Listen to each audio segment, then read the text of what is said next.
So here's another 1981 Tokai for you.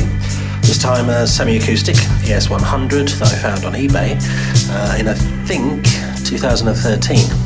It was sitting at around £500, and I think what was putting people off was that the guitar had been messed about a little bit and the description was very vague.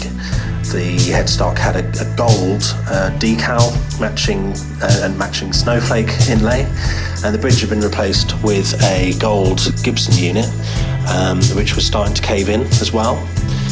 After I received it, I also discovered that the pickups were swapped out, but they are both Gibson units, and we'll talk about that later on.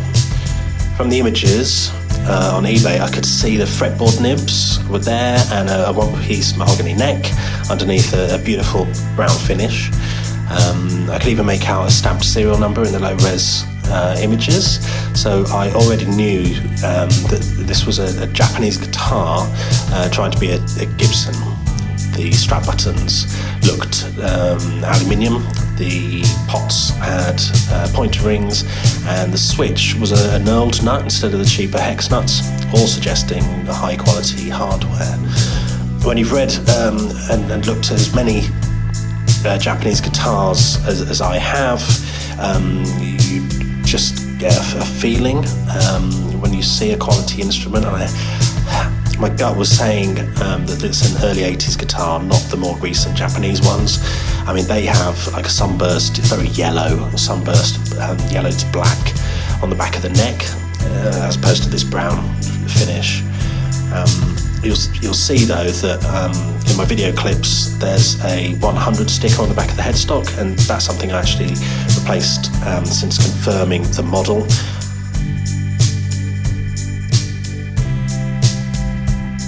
You'll see that this is a 101 in this case.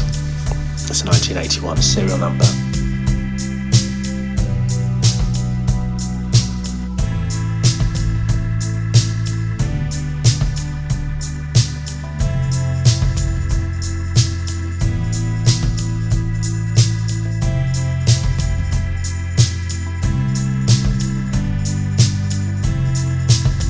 Pickups are not the Tokai PAFs that it would have left the factory with, but from comparisons with other pickup PAF labels, clone PAF labels, because none of them are exact to the original PAFs.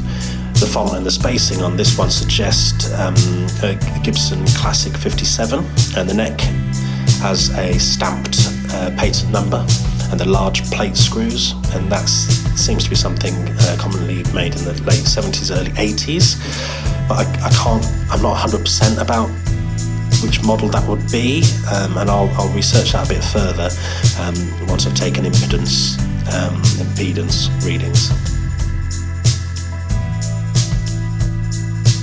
By 81, the catalogue had added an ES150 to the 1980 top of the range ES100.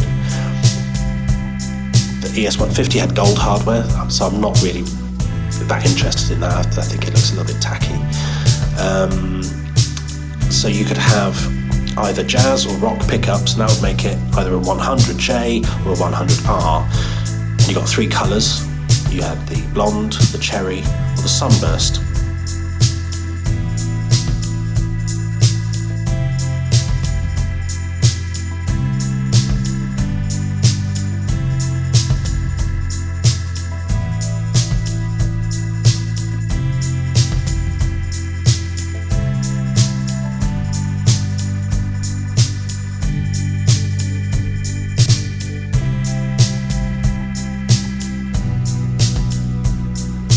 When I received the guitar, I also saw that the label inside the F-hole was a fake Gibson one that had been stuck inside and stuck over the original label. There was no way that I was going to be able to take that off the original, so as a designer I managed to use several low-resolution images that you see here to give a match of the fonts and the spacings and create a reproduction label for this guitar, along with the 100 sticker too. I was careful to replicate the stamped model and the serial numbers onto a printed label so it looked right, and I'm pretty happy with the results. You can see here that one of the first things I did was carefully remove the Gibson decals. And I rubbed through the black paint that had been applied, and then luckily the original Tokai headstock veneer was still underneath, so at some point I just need to sand that back to the original finish and then buff it up to a high shine. And the bell truss rod cover and double ring tuners suggest an early guitar.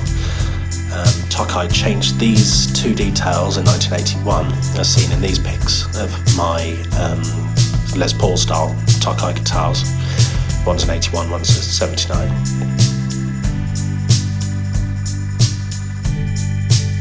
I've swapped out the gold bridge. The tailpiece, for some reason, was a cast unit that wasn't aluminium, so that wasn't right, it was chrome, so it should have been nickel, so I've sourced replacement parts for the bridge and the tailpiece. But that's pretty much it. Anyway, that's it for now. Like and subscribe if you like this video, and I'll see you soon with the next guitar. Thanks for watching.